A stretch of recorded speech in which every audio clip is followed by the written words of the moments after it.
And thus the adventure starts. Where are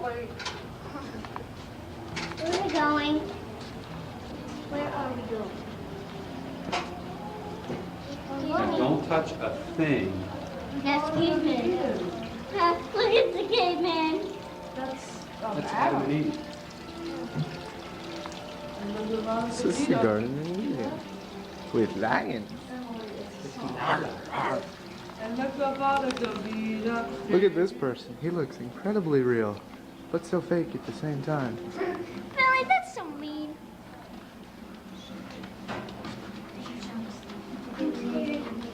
Shelby, I'm scared what the entrance will look You like. mean that Shelby. Generation to generation by elders of the tribe. You want me to get a picture of y'all next to the Indians? Concerned the Devil's Marble Yard.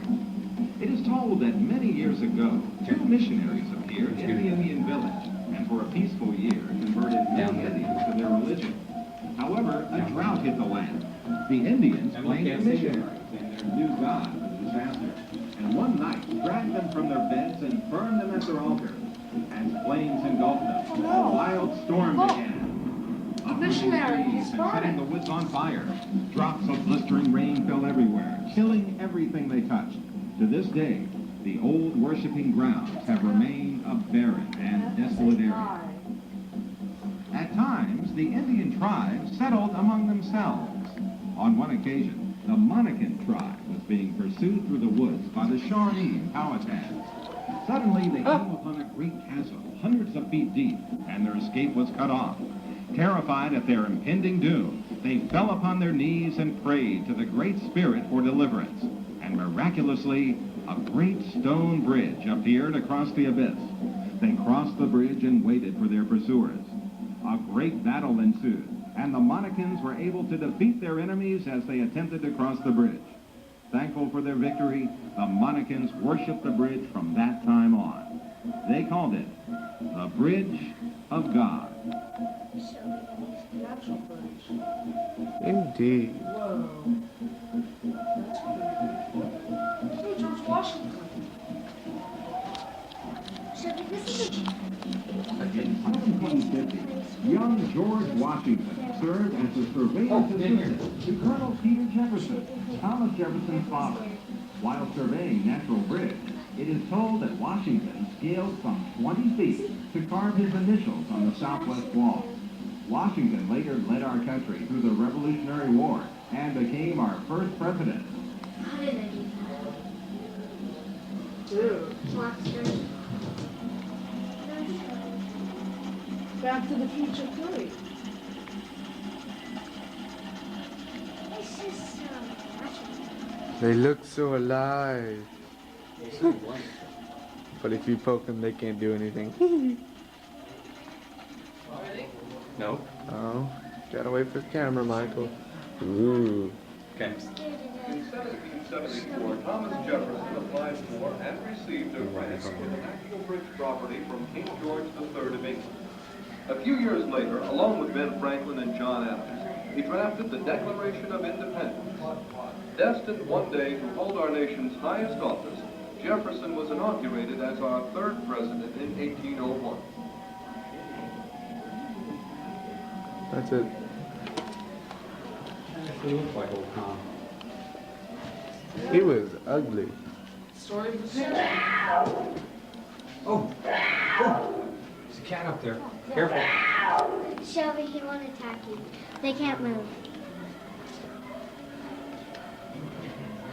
Why are you scared, Shelby? This man is gonna shoot that. You want me to read? Yes. Shoot that what? William Bigfoot Wallace was born 1 mile south of Lexington, Virginia. At the age of 20, he went to Texas to avenge the death of a brother who was massacred by the Mexicans at Goliad. He served as adopted state as an Indian fighter, ranger, Civil War soldier, and post carrier. Enduring great ordeals recorded in history, his remains are interred in San Antonio. Dad, over And here. also interested. What? What?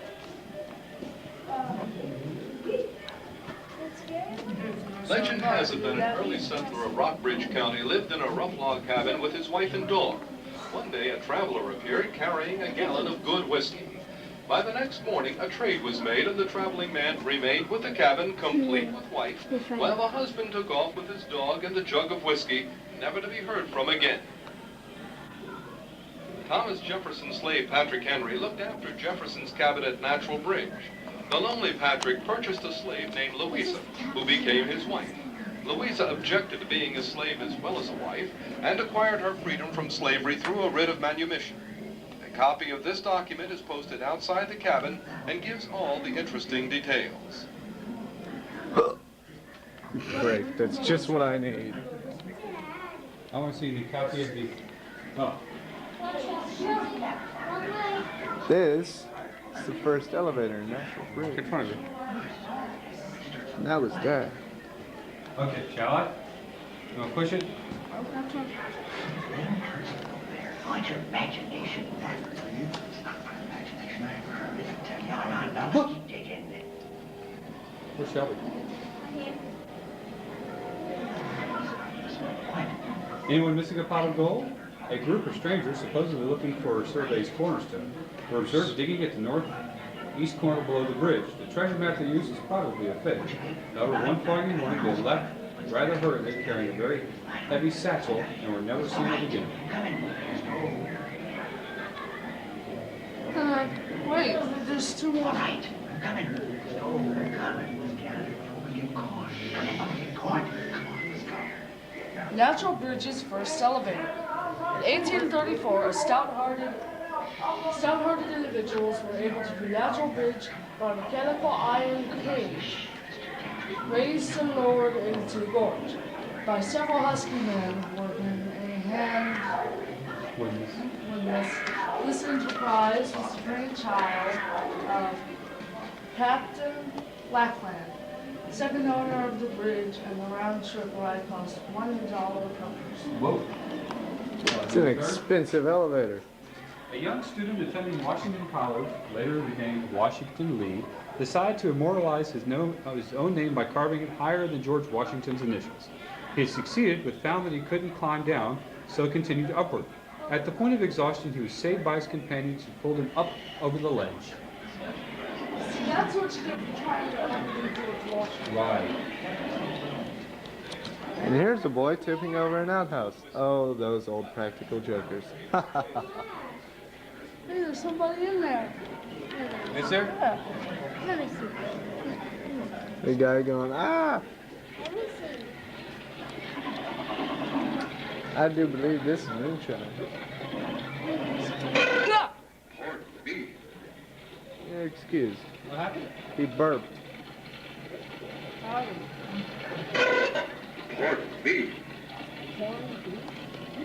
Pardon me. Oh, I thought he said corned beef. Oh, Who is this funny looking old man? Well, why don't we continue on? boys, I think this is the cave. Ah! Dun dun dun dun dun dun dun dun.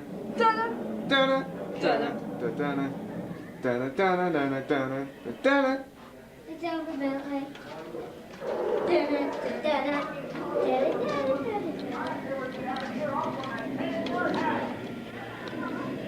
The Yanks are coming. To arms. Rally around the motherland, boys. Protect your families and farms. The South needs strong men like you. And you, sir. Rally around the stars and bars. We're winning, but we need your help. Rally around the flag, boys. To arms. Yes, the farmer who kept Longhorn, Foghorn, Leghorn, whatever his name was. Lincoln with his goatee. Robert E. Lee carried two banners towards fame and immortality.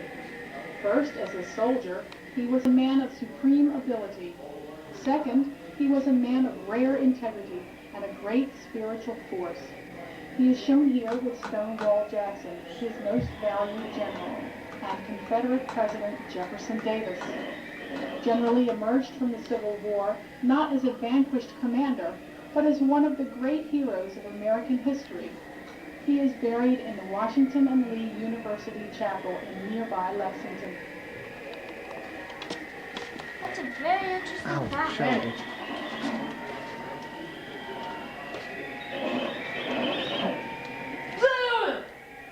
Michael, they're wax figures. Right, the whole wax thing. I keep forgetting. You guys stand over there next to him. You guys stand over here. Yeah, they're wax. I don't know if I can get all that. You creepy. You ever seen that movie, Wax Museum? Okay, you guys need to get a little bit closer to Mr. and Mrs. Ed Strange dudes. Girls, over this way. No. We gotta be looking with 4 and 5 goals. Winter at Valley Forge.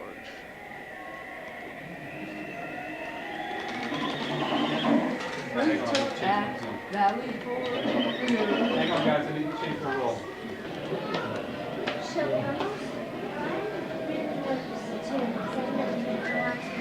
Excuse me. Sir, do you have any Grey Poupon? Yeah?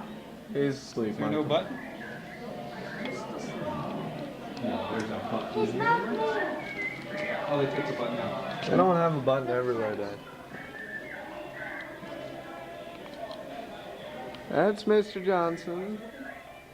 There's McKinley standing with Richard Nixon. Hey, it's the Hall of Presidents. There's not gonna do it. Man, they even shaved him like Dana Jimmy Carvey. Carter. It's Betsy Ross. Can't really tell who this one is. Right on back there Anybody want to is. get a picture with the presidents? Think you know. That's President Eisenhower. We go over to this handsome young man. Who is that? Kennedy, his hair's all messed up. Bless you. Apparently that's Kennedy. And that's a woman in a red gown. That's Betsy Ross. That's Betsy Ross. There's FDR with George Marshall. There's President Lincoln again. Looking better this time. Are those guys wax? There's Sam Houston. Ooh, that looks like a tough Daniel Boone. Now that There's- Picture me next to, Oh wait, that's Daniel Boone, and that's Sam Houston. These two guys, you know, my bad. This is Henry Clay. He invented clay. There's Andrew Jackson, you party animal, you. And Will Rogers, famous for inventing that awful restaurant. Back here, we got Slime. it's Governor Wild. And Governor Wilder. Why, hello, Governor Wild. How are you? I'm doing fine. Thanks for asking. You know, I have an actual picture of me with him. Yes, I know. It's on the steps. Who's this guy? There's Booker Washington. He on the tape he's recorded as Slime. Oh, that's Clinton. Yeah. Duh. Saxophone. Oh, Come on, Dad. saxophone. Hey, it's The Last Supper. the young. Oh, I thought that said the young and the junior presidency. mine's in water. The Jefferson. state of Virginia played an important role in our nation's history. In fact, 4 of our country's first 5 presidents were Virginians.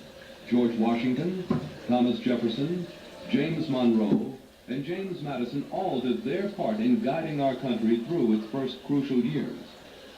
Travel during those times was often rough, and it wouldn't be uncommon for important men to spend their evenings at taverns along the way, such as this one. 4 other Virginians, William Harrison, John Tyler, Zachary Taylor, and Woodrow Wilson, became president, bringing the total to 8 native sons of Virginia to hold the office of the President of the United States. You just wait, there'll be another one day. It's Dad on Saturday night. Dad, come here.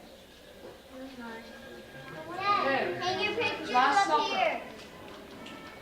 Hang your pictures Come on. up here.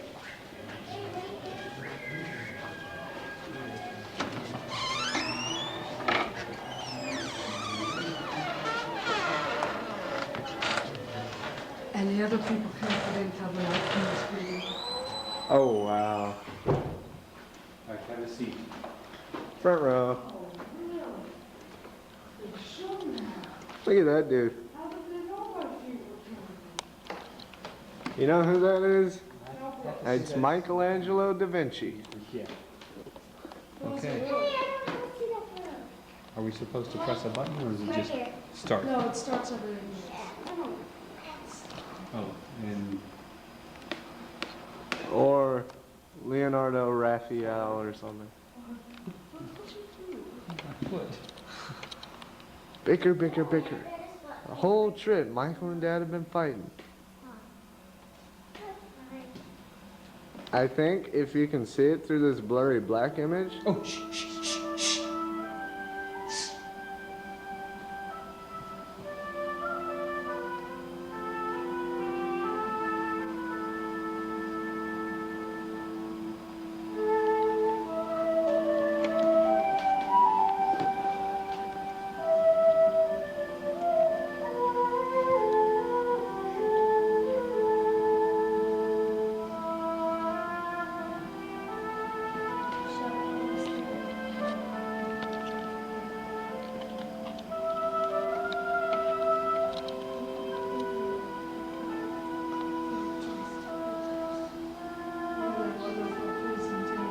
Leonardo da Vinci was not only one of the greatest artists of the Italian Renaissance, but was also the greatest experimental scientist of his age.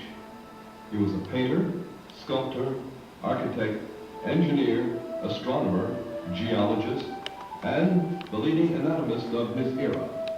However, our interest today is in Leonardo da Vinci, the artist.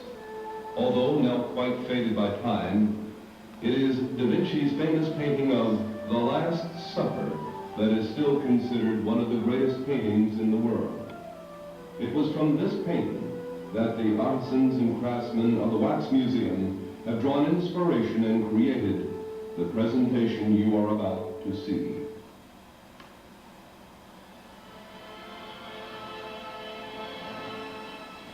These are the climactic events of Jesus' life on earth.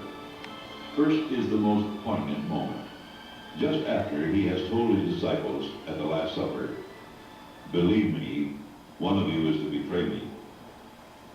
As painted by Leonardo da Vinci and represented here, each of the disciples react characteristically. 11 of them in varying stages of disbelief, the 12th in guilty awareness of its truth. The disciples are arranged in groupings of 3. At the extreme left, Bartholomew has bolted upright so suddenly that his teeth remain crossed, while Andrew and James the younger sit bewildered and incredulous. In the next group, the impulsive Peter holds a knife in his hand, as if ready to defend Jesus from the betrayer. He leans on John. Judas, the betrayer, grasps the purse containing the 30 pieces of silver. The upset vessel of salt betrays his guilty agitation. Beyond Jesus, Thomas raises a finger in astonished disbelief, as if asking James the elder and Philip, "One of us?" In the final grouping, Simon lifts a hand to Thaddeus and Matthew, imploring denial of the tragic truth. In the center sits Jesus, serene, gentle, sensitive to the significance of the betrayal as a part of his own role as the Savior. One hand is raised as if to begin the rite of blessing. The other is palm upward in the universal sign of friendship and love.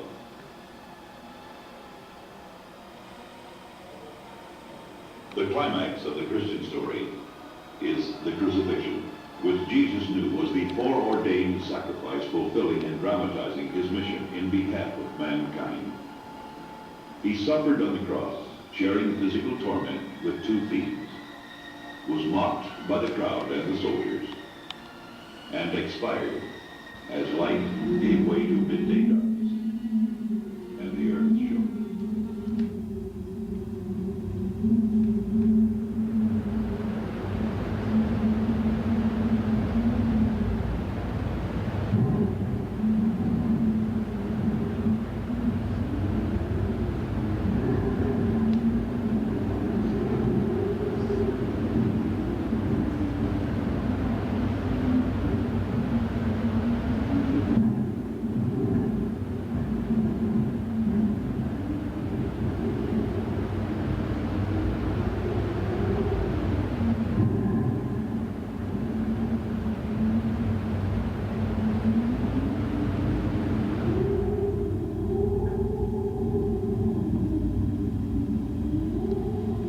Bible tells us that when Jesus reappeared among his disciples after the resurrection, Thomas would not believe it was Christ until he had touched the wound. When Thomas had done so, Jesus spoke the words which sum up the Christian faith. Because thou hast seen me, thou hast believed. Blessed are they who have not seen and yet have believed.